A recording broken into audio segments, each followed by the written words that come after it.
so hello guys अब NPL final होइन Sudurpashchim royals versus हाम्रो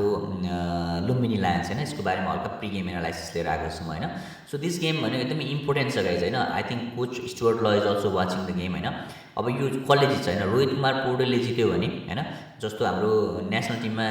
क्याप्टेन्सी चेन्ज हुनुपर्ने भन्ने म जस्तो मान्छेहरू चाहिँ will sort up for a while होइन के दिपेन्द्र सिंह अहिले जित्यो भने गाइज होइन वी सुड थिङ्क एबाउट होइन change in leadership of the national team as well किनभने उसले ब्याक टु ब्याक होइन फाइनलमा लगेको छ होइन so I think Dipendra Singh is a very capable leader होइन पहिले युनाइटेड एसिया कपमा इन्डियाको नेसनल टिमलाई हराएको मान्छे हो दिपेन्द्र सिंह अहिले सो होइन यदि दिस इज अ भेरी होइन क्रुसियल गेम फर होइन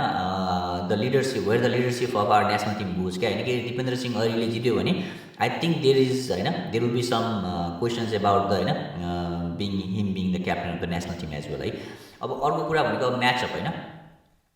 अब यसमा फास्ट बलिङको कुरा गर्दाखेरि रुबन ट्रम्पलम्यान होइन ट्रम्पलम्यान इज अ भेरी होइन भनौँ न एसोसिएसन नेसनको एउटा टप फास्ट बलर हो होइन भने यतातिर स्कट किगलल्यान्ड होइन दुईजनाले आफ्नो टिमको लागि इम्पोर्टेन्ट विकेट्सहरू लिएको छ अगाडि होइन so they are both crucial है so it will be good matchup होइन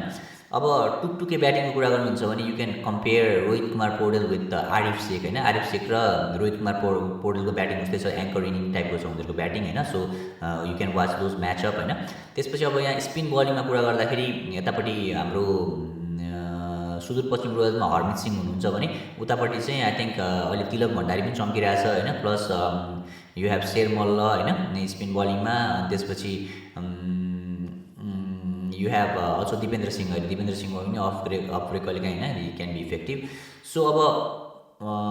एक्स फ्याक्टरको कुरा गर्दाखेरि लुम्बिनी लायन्समा I think the X factor is Sandeep Jora है गाइस सन्दीप जोरा क्यान बी रियली एक्सप्लोसिभ होइन अनि उसले चाहिँ एक्लैले गेम चेन्ज गर्न सक्छ है I think Sandeep Jora you need to watch out for him है अनि अब यतातिर सुदूरपश्चिम रोयल्समा चाहिँ I think the X factor is of course होइन दिपेन्द्र सिंह अहिले होइन because he can change the game with his run fielding होइन रन आउटले गर्दा पनि चेन्ज गरिदिन सक्छ होइन त्यसपछि he also can bat explosive at the होइन बटम अफ द इनिङ्स अनि त्यसपछि अर्को he can also bowl very good होइन अब बलिङको कुरा गर्दाखेरि गाइज होइन I think Lumbini lions is लिल बिट होइन अलिकति स्ट्रङ इन बलिङ होइन just because of the fact that होइन they have more spin bowling in there होइन बलिङ लाइनअप है अब यता सुदूरपश्चिम रोयलको चाहिँ मोर होइन पेसमा छ क्या जस्तो हेमन्त धामी भयो होइन किगलल्यान्ड त्यसपछि अल्सो अविनाश बोहरा होइन सो पेस बलरहरू बढी छ हाम्रो सुदूरपश्चिमको टिममा भने यतापट्टि चाहिँ स्पिन बलिङ बढी छ होइन लुम्बिनी लायन्सकोमा so it be a good thing to watch होइन